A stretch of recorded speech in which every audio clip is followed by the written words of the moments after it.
A Lena é namorada, pseudo-corna, mas até aí o Ethan também é pseudo-corno, então o chifre trocado não dói.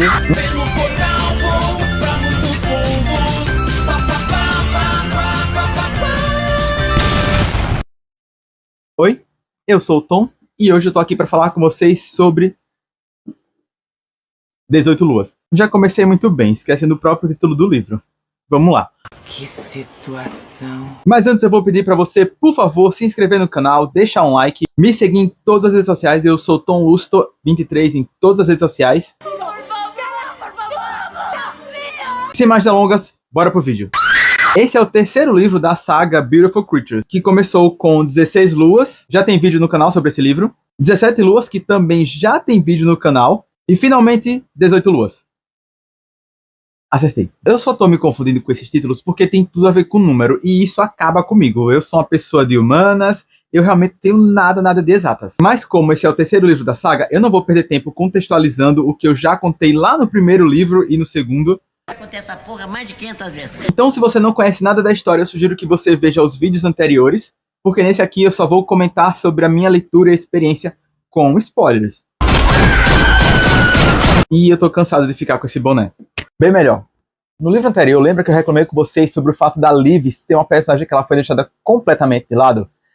Pra quem não lembra, a Liv apareceu no segundo livro, era pra ser o novo interesse romântico do Ethan, que provavelmente iria virar um trio romântico, mas enfim, não tinha condição para aquilo. Só que ela ainda é uma personagem muito boa, que ela foi simplesmente jogada de lado no final do segundo livro.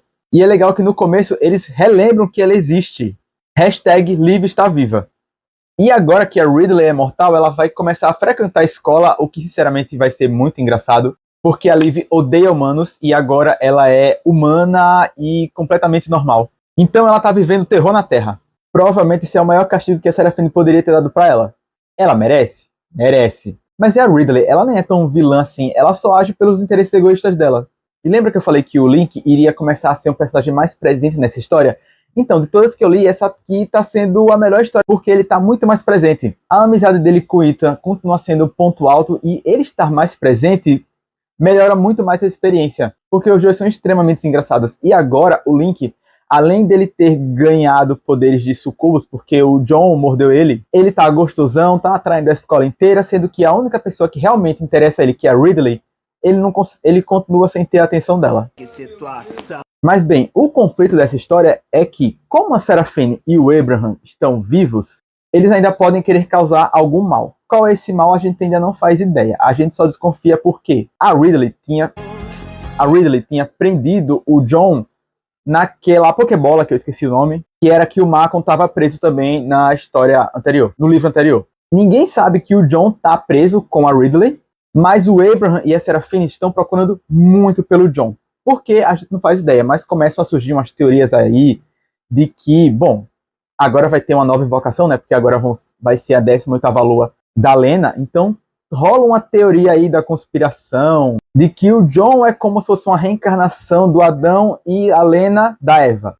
E a gente não sabe se eles têm que ficar juntos, se eles vão ter que ser sacrificados, se os poderes vão ser roubados, se eles vão ter que fazer alguma coisa juntos. Mas fica rolando essa teoria aí. Parece que temos o plot do nosso livro. E a Ama continua sendo uma personagem excelente, só não entendo por que a Ama, junto com os outros personagens, ficam fazendo esse mistério desgraçado e tentando impedir que algo aconteça. Agora, o que é esse algo que vai acontecer? Ninguém sabe. A gente tá com essa teoria da conspiração, que eles continuam evitando um mal que a gente não sabe o que é, mas eles ficam repetindo tantas vezes que essas coisas vão ser inevitáveis.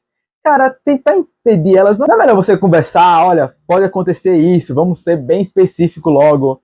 Mas eles ficam nesse mistério desgraçado. Isso continua me incomodando muito nesse livro. E como o Abraham tá procurando muito o filho dele, o John, que tá desaparecido, ele vai na casa do Ethan, ameaça ele. Quem bota ele pra correr é a Ama, que ela continua sendo a melhor personagem dessa história. Só que aí ele dá um golpe muito baixo, porque lembra daquelas 3 velhinhas legais que são uma das coisas que eu mais gosto de ver nesse livro, é acompanhar o quanto elas são debochadas, desbocadas. Então, o Abraham sai da casa do Ethan depois de ameaçar ele, quebrar tudo no quarto do Ethan. Você não viu nada? Hã? Não viu nada, meu amor! Isso! A Ama, né, enxota ele, né, e ele vai pra casa dessas velhas, e cara, ele destrói a casa delas. É uma cena até bem tensa, porque vai a Ama, o Link e o Ethan pra casa delas, e eles encontram a rua meio destruída, sendo que, assim, a rua, né? Mas as casas estão intactas, exceto a casa dessas 3 velhinhas. Uma delas vai pro hospital e as outras 2 vão morar com o Ethan. Mas assim, ele tentou ferir, ele conseguiu, na verdade, ferir, né? As minhas personagens preferidas. Então agora é guerra com esse filho da puta. Só que ao mesmo tempo, depois dessa parte tensa, isso ainda tá no começo do livro, viu? Em seguida, a gente já começa a rir muito, porque agora as 2 velhas estão morando com o Ethan. E elas são muito engraçadas, elas são debochadas. Elas não lembram que o pai do Ethan tá vivo, então elas ficam rindo o tempo todo. Tipo, nossa, esse cara ainda tá vivo, esse cara ainda existe. Porque o cara vivia trancado na porra do quarto, do escritório, sei lá, e nem botava a cara no sol. Ficam pedindo pra Emma cozinhar um monte de comidas pra elas. Não deixam a Lena ficar sozinha com o Ethan, porque isso é uma coisa que não é cristã, que é indecente. E é tudo feito com muito humor, com muita graça, e dá uma leveza muito boa. E quando elas estão morando com o Ethan começa a ter umas visões agora com a mãe da Lena, a Serafine, que ela não queria ir para as trevas. Ele começa a ter essas visões com a juventude dela, onde ela foi expulsa de casa, e ela era uma pessoa boa que foi corrompida. Mas assim, o Abraham continua causando terror, e aí a gente descobre o plot. A profecia agora não é mais sobre a Lena, é sobre o John de fato. Essas 18 luas agora do John vão fazer alguma coisa, a gente não sabe o que é, a gente só sabe que o John é um personagem muito poderoso, que não tem noção dos próprios poderes, mas é de novo uma profecia de invocação. O que faz sentido porque, cara, outra profecia com a Lena ia ser muita enrolação e preguiça de história, porque não tem mais o que acontecer com a Lena, sabe? Outra invocação para essa menina, esse arco tava completamente esgotado. Dava para ver isso muito no segundo livro, que pareceu só enrolação. Aqui parece uma repetição, só que com o John e com mais mistério. Mas pelo menos é uma nova invenção para fazer a história correr. Então fica aquela sessão de enrolação, que dá para segurar muito de novo por causa do humor. A mãe do Link, que é aquela fanática religiosa, é muito engraçado ver o próprio Ethan e o Link tirando onda com a cara dela, porque como a rua foi destruída pelo Abraham, ela cisma que agora vai começar o apocalipse, tá mobilizando a cidade todinha mais uma vez, e é engraçado demais ver o Ethan e o Link concordando que ela tem reais chances de lutar contra o diabo. Mas então, lembra que a Liv tá viva? Bom, tá um climão super estranho entre ela e a Lena, afinal de contas, a Liv quase beijou o Ethan, a Lena é namorada, pseudo-corna, mas até aí o Ethan também é pseudo-corno, então o chifre trocado não dói, mas tá aquele climão. Por que tá esse climão? Esse pessoal todo se encontrou porque simplesmente vai rolar o julgamento da Marion agora. Lembra que a Marion, por ser uma bibliotecária, ela não podia tomar partido.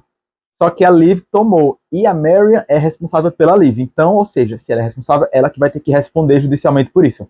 Só que não é um julgamento, é uma condenação. Eles mal deixam ela falar, eles estão num lugar subterrâneo aí, que eu já não lembro o nome, mas parece que é debaixo das ferrovias, é no mundo conjurador. É uma cena bem tensa e dá agonia, porque assim, olha, eu vejo a Marion como um personagem negro. Inclusive, no filme, ela é interpretada pela Viola Davis. Não que eu assisti o filme, mas eu conheço o elenco.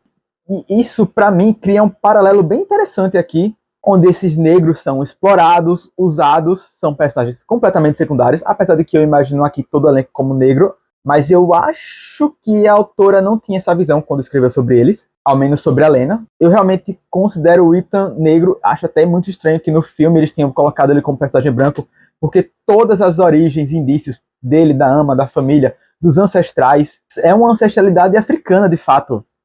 Mas no filme tem todo mundo branco, praticamente só é a Marion é a única personagem negra. Mas então, voltando ao julgamento da Marion, é completamente injusto, eles só querem condenar ela. Quer dizer, ela é um bode expiatório. E como eles passam por essa ferrovia subterrânea, para poder chegar ao julgamento, tem um paralelo interessante aqui, porque não sei se vocês conhecem o livro e a série Underground Railroad, eu não sei pronunciar, Railroad. Que eram as passagens subterrâneas que os escravos dos Estados Unidos usavam para fugir antigamente. Tem um livro, tem a série, ambos muito bons. Olha aí, dica extra para vocês, hein? E me lembrou isso, esse livro, toda a série, na verdade, tem alguns paralelos que eu estava observando, só que eu acho que aqui estão mais escancarados. Isso é interessante. Mas esse julgamento, na verdade, é uma visão do Ethan, que o Ethan tá tendo com a Marion, ou seja, vai acontecer isso, por um portal que não tem muita explicação, por enquanto, que ele encontra com a Liv nesses túneis subterrâneos que eu tava falando pra vocês. Ah, esqueci de falar, a Liv agora ela tá vivendo nesses túneis subterrâneos porque são meio que um labirinto que levam até o mundo conjurador. Eu não sei explicar direito, que merda. Eu queria saber explicar porque tá bem claro isso aqui no livro. Mas ela tá vivendo nesses túneis subterrâneos onde ela tá sendo treinada com o Macon, que é o tio da Lena. E ela tá lá, cara, vivendo a vida dela, porque ela meio que tá, por enquanto, sem rumo. Mas aí é que tá, o Ethan com a Liv, eles encontram esse portal, onde o Ethan consegue ter essa visão do futuro. Onde ele vê esse julgamento da Marion, que vai ser bem tenso, e na verdade não é um julgamento, é literalmente uma condenação disfarçada de julgamento. Ou seja, agora eles vão tentar impedir isso. Como? Não faço a menor ideia. Mas um lance dessa visão é que um dos executores da pena da Marion é a professora de inglês do Ethan. Que assim, é uma professora bem rígida e por um acaso ele descobre que ela não só é uma professora rígida, como ela também tá dando uns pega no pai dele.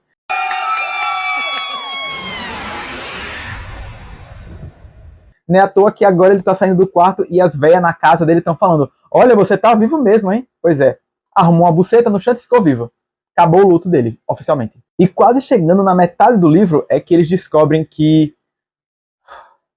o John tá preso pela Ridley. A Ridley simplesmente some, cara. Ela vai ser descoberta, ela já desaparece. Ela tava convivendo com eles, causando uns altos inferninhos na escola, porque a Ridley, ela é uma mean girl clássica. E como ela tava aprendendo o John nessa Pokébola, a gente não sabe como, mas ela tava conseguindo usar os poderes dele pra gerar influência e fazer algumas coisas. Então lembra, o John é um personagem muito poderoso e todo mundo tá atrás desses poderes. E como eles descobriram que o John tava sendo preso pela Ridley, eles descobrem que o John, na verdade, é um banana. Ele é muito poderoso, mas ele é um banana, ele é meio lesado, ele é muito inocente das ideias. E ele estava sendo, no livro anterior, manipulado pelo Abraham o tempo todo, então ele sequer lembra das coisas que aconteceram. Ele pede desculpas ao Link por ter quase matado ele e transformado ele nos cubos. Ele estava se deixando ser abusado pela Ridley, literalmente. Não é sexualmente, é tipo abuso psicológico mesmo. E eu tenho certeza de que agora ele vai entrar para o grupo. Apesar do Ethan ainda estar muito desconfiado dele, né? Com razão, afinal de contas ele é um pseudo-corno. Do mesmo jeito que a Lena fica desconfiada da Liv, ou seja, outra pessoa da corna, eles vão ficar nessas rivalidades por um bom tempinho ainda, mas é aquilo, cara, que perda de tempo. Tipo, é chifre trocado, cara, um mereceu com o outro. Supera isso logo. E como a professora de inglês estava naquela visão do julgamento da Marion que o Ethan teve, o Ethan tenta indagar essa professora para descobrir algumas coisas. E aí ele descobre que ela, o corpo pelo menos dessa professora, está sendo domado, às vezes, né, esporadicamente, por essa entidade que se chama Lillian. Parece um demônio, porque Lillian, Lilith, eu acho que é um paralelo com isso. Acho que a autora queria fazer isso, mas não de uma forma tão óbvia. Então, ao invés de botar Lilith, ela botou Lillian. Lillian é essa entidade super poderosa, que por algum motivo tá lá no corpo dessa professora, dá uma nova profecia, e aí o Ethan conclui automaticamente que essa profecia é sobre o John, sobre a importância do John. Então agora ele vai ser obrigado a conviver ainda mais com o John, seja para protegê-lo ou, sei lá, para tentar matá-lo. Apesar de que acho que matar não é opção, porque... Aliás, não acho, não é uma opção. Porque, porra, lembra, o Ethan é um adolescente, ele tem 17 anos. Todo mundo aqui tem 17 anos, os adolescentes, né? E eles não são assassinos, eles só estão nessa enrascada. Só é uma pena porque a Lillian faz faz o Ethan ter mais visões sobre a Serafine, a mãe da Lena, e aí eu fico... Parece que eles estão tentando humanizar cada vez mais a Serafine, o que é uma pena. Sabe, o Ethan já tá tendo essas visões dela, né, de que ela era uma pessoa boa que foi corrompida, inclusive corrompida pelo próprio Abraham. Ou seja, vão deixar uma vilã principal, do primeiro livro pelo menos, né, que era muito boa de lado, pra colocar um vilão pior que é o Abraham. Mas, cara, deixava ela já tava lá, você já tinha um personagem. Então eles estão só humanizando ela pra dizer, olha, tem um personagem pior do que ela. Agora deu cara aí mesmo. É igual quando tinha o Madara e de repente ele foi substituído pela Kaguya lá na Terceira Guerra Ninja, lá no Naruto. Enfim, eu não gostei muito dessa parte. E como o Ethan tá com essa rivalidade com o John ainda, porque, bom, ele desconfia dele, né? Com razão, mas, porra, ao mesmo tempo que é com razão, é tipo, vocês estão esticando demais essa trama, tá ligado? Olha, esse livro aqui é bem longuinho, viu? Porque o Ethan fica nessa desconfiança. Inclusive, o John agora, né, que ele foi solto, ele tá junto com a Liv, né, sendo protegidos pelo Macon, naqueles túneis subterrâneos. E o Ethan fica muito incomodado com isso. Só que, assim, na primeira cena que a gente vê eles dois juntos, a gente já vê que, tipo, eles vão namorar. Se eles não estão ficando, eles já estão se pegando. Ou só estão negando o desejo, disfarçando as evidências. O Ethan fica muito incomodado com isso, mas não tem sentido isso. Ele já sabe que o Abraham estava manipulando o John esse tempo todo. E o Ethan não vai ficar com a Liv, ele quer ficar com a Lena. Então, cara, deixa a Liv ficar com o John. A Lena te protege porque você é fraco, né, o Ethan. E o John, que é forte, protege a Liv, que é humana e normal. Tudo certo. E a prova final de que o John é um personagem bom é porque lembra aquela visão que o Ethan teve? Então, gente, essas visões são inevitáveis. Desde o começo do livro, o pessoal está tentando evitar o inevitável. Sendo que, assim, não é mais fácil você lutar para remediar as consequências de que é inevitável. Então, o julgamento da Marion era inevitável. Aconteceu, ela foi condenada, ela ia ser morta, e o John entrou lá e salvou ela. Esses outros conjuradores que estavam lá, eu não sei, sacerdotes, eu não sei, acho que eles têm uma hierarquia mais alta, eles levam outro nome, mas são conjuradores, que estavam indo condenar a Marion. Ninguém podia bater de frente com eles, mas o John tinha poder suficiente para isso, e ele sozinho conseguiu salvar a Marion. Ou seja, John oficialmente inocentado no coração de todos nós. E lembra que a Serafine estava sendo cada vez mais humanizada? A gente descobre que ela estava sendo manipulada pelo Abraham também o tempo todo. Ou seja, otária. Ela é estúpida, esclerosada. Não gostei muito disso porque eu preferia realmente que a Serafine fosse a vilã oficial, só isso, e não humanizada. Eu acho que eu vi uma trend falando sobre isso, sobre os vilões da Disney. Os vilões clássicos, né, que são aqueles perversos, cruéis, que eles têm muito carisma, que você gosta deles. E eu gostei muito da Serafine por causa disso. Ela só era malvada e cruel. Isso é um dos motivos, inclusive, de eu gostar da Ridley, que é um personagem que não vale nada. Ela nem é vilã, ela só age pelos próprios interesses. Ela não quer fazer mal a ninguém, mas ela não vai se importar de fazer mal a você se ela tiver que passar por cima de você ou pisar no seu pescoço para conseguir o que ela quer. E a Serafine era muito legal por isso. E o Abraham, ele até pode ser legal por isso, mas o problema é, o Abraham entra para substituir a Serafine. Substituir real oficial, sabe por quê? Porque a Lena vai lá e mata a Serafine. Morreu. Desculpa. Bom, a Serafine a gente já descobre que teve essa redenção, né, porque ela foi humanizada, mas ela não ia mais dar para trás, dado a todas as coisas hediondas que ela fez. E aí a Lena acaba tendo que matar ela. Beleza, ela sente muita culpa, mas isso passa logo porque ainda bem que a autora não fica criando um drama novo para Lena. Isso foi um dos motivos do livro anterior, cadê ele? Aqui, ó. 17 Luas, ter sido muito chato. É a extensão do drama da Lena. Aqui a Lena matou ela. Matou, meu filho. Caixão e vela preta. Vai com Deus. A gente tem coisa pior para se preocupar, que é o Abraham, que literalmente abriu as portas do inferno. Agora vai começar a festa.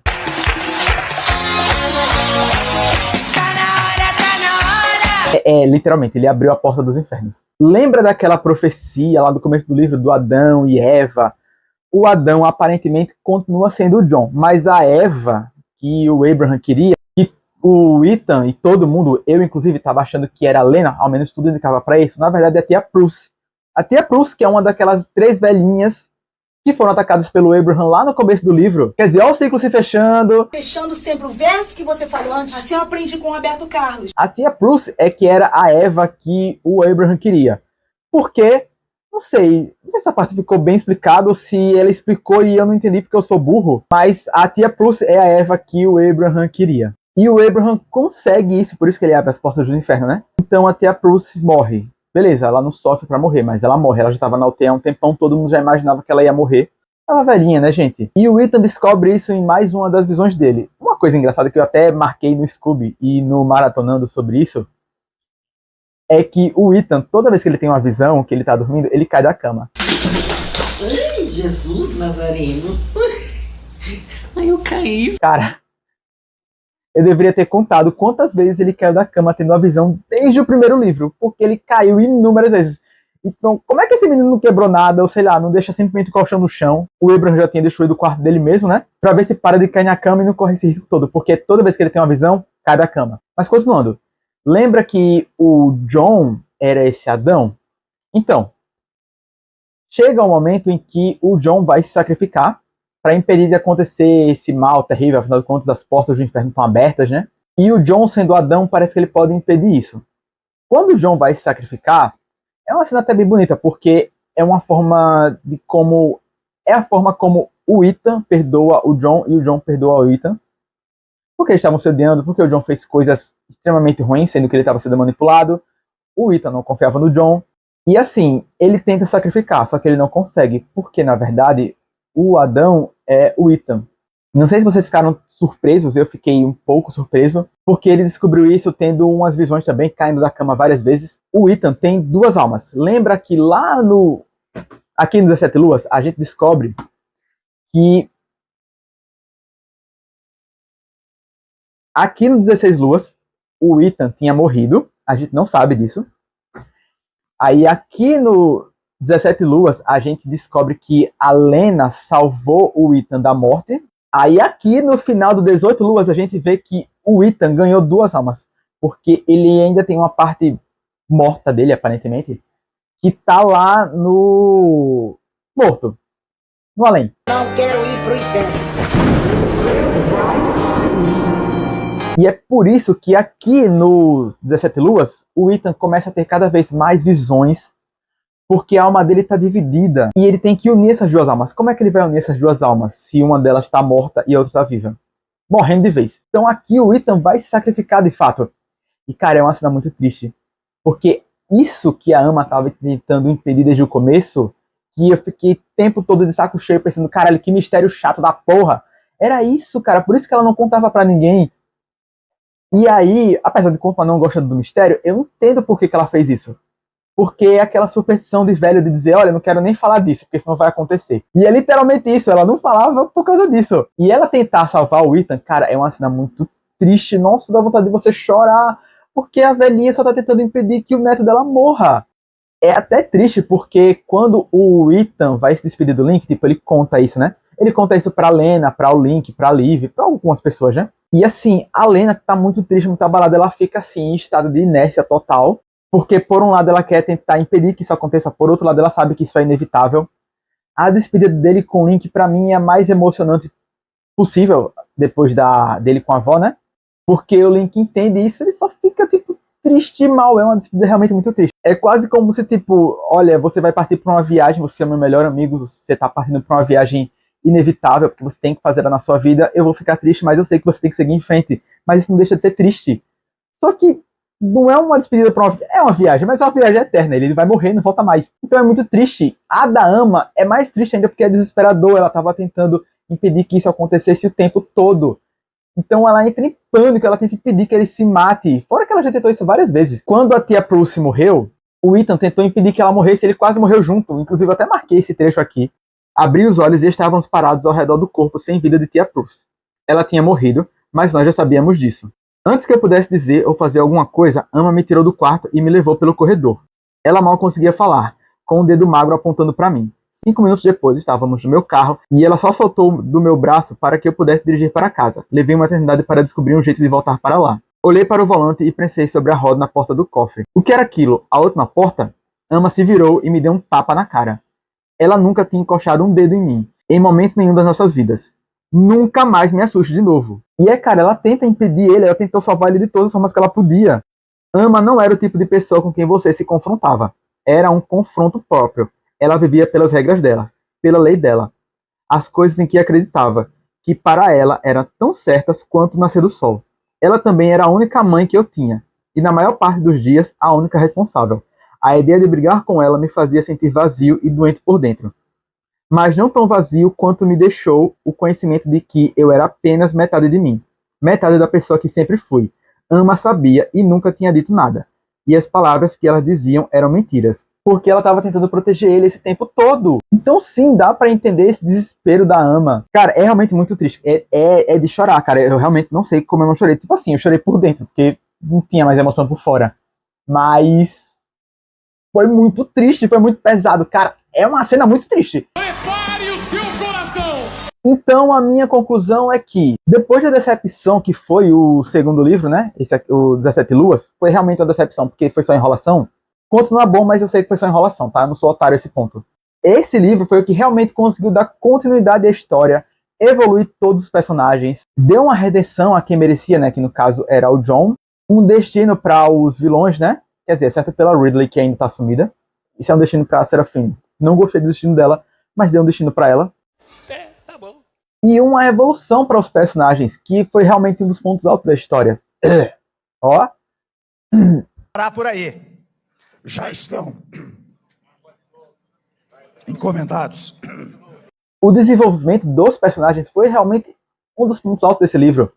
Ver a relação deles junto com a história caminhando, a trama em si, né? É uma das coisas mais interessantes do livro.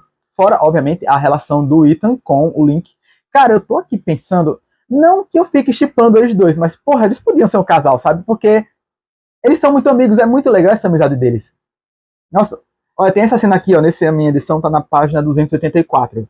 Você não conhece ninguém em Link balançou a cabeça. Cara, por que sempre tem que ter cemitérios e criptas com você? Não podemos ir a um lugar que não seja cheio de cadáveres? E aí o Ethan vai e pensa. Outra pergunta que eu não sabia responder.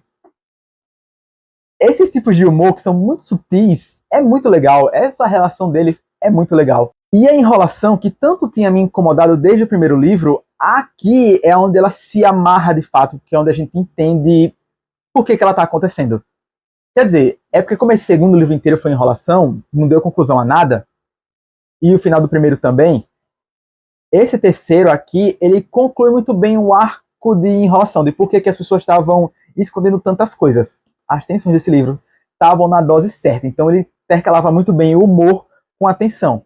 O humor se dá ao longo do livro todinho pela narração do Ethan e pela convivência dele com o Link, mas os momentos de tensão, como por exemplo, quando o Abraham destrói a casa das velhinhas, quando a gente não sabe se a tia Prússia vai sobreviver ou não, quando a mãe da Lena é morta, e mais uma vez a cena final da Amma tentando desesperadamente impedir que o Ethan se mate.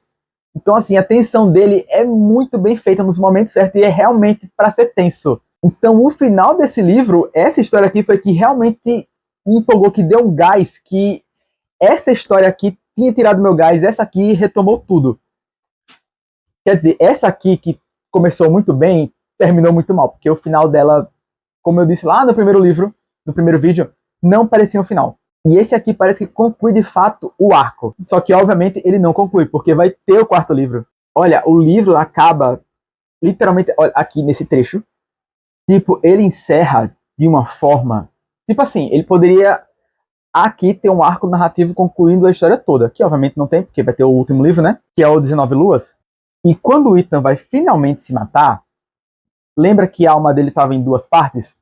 Então, a outra alma dele, que já tá morta, tenta impedir que ele se mate. Do quê? Ele estava tentando me impedir. Tentei empurrá-lo. Eu me inclinei para a frente e vi meu All-Star se debatendo. Em seguida, vi o All-Star dele se debatendo. Eram tão velhas e estavam tão surrados que podiam ser meus. Era assim que eu me lembrava do sonho. Era como tinha de ser. O que você estava fazendo? Dessa vez, ele estava me perguntando. Eu joguei no chão e ele caiu de costas. Segurei a gola da camisa dele e ele segurou a minha. Olhamos nos olhos um do outro e vimos a verdade. Nós dois íamos morrer. Parecia que deveríamos estar juntos quando acontecesse. Peguei a velha garrafa de coca que a Amma tinha me deixado na mesa da sala de jantar. Se uma árvore de garrafas inteira podia pegar um monte de almas perdidas, talvez uma garrafa de coca pudesse pegar a minha. Eu estava esperando. Vi o rosto dele mudar, os olhos se arregalarem. Ele voou para cima de mim. Eu não soltei. Olhamos nos olhos um do outro e agarramos a garganta um do outro. Quando rolamos pela beirada da torre de água e caímos até lá embaixo, eu só estava pensando em uma coisa. Lena. É assim que o livro deveria ter acabado. Agora a gente sabe que, cara, tem... É tipo assim, ele realmente deu um gancho para o próximo livro. Que é uma coisa que esse aqui não fez. Denúncia, tá tudo errado. Então agora eu realmente estou muito empolgado para terminar essa série de fato. E vendo o quanto ela vale a pena. Ao menos está se fazendo valer a pena. Esse, sem dúvida, é o ponto alto da série. Até agora, pelo menos, né?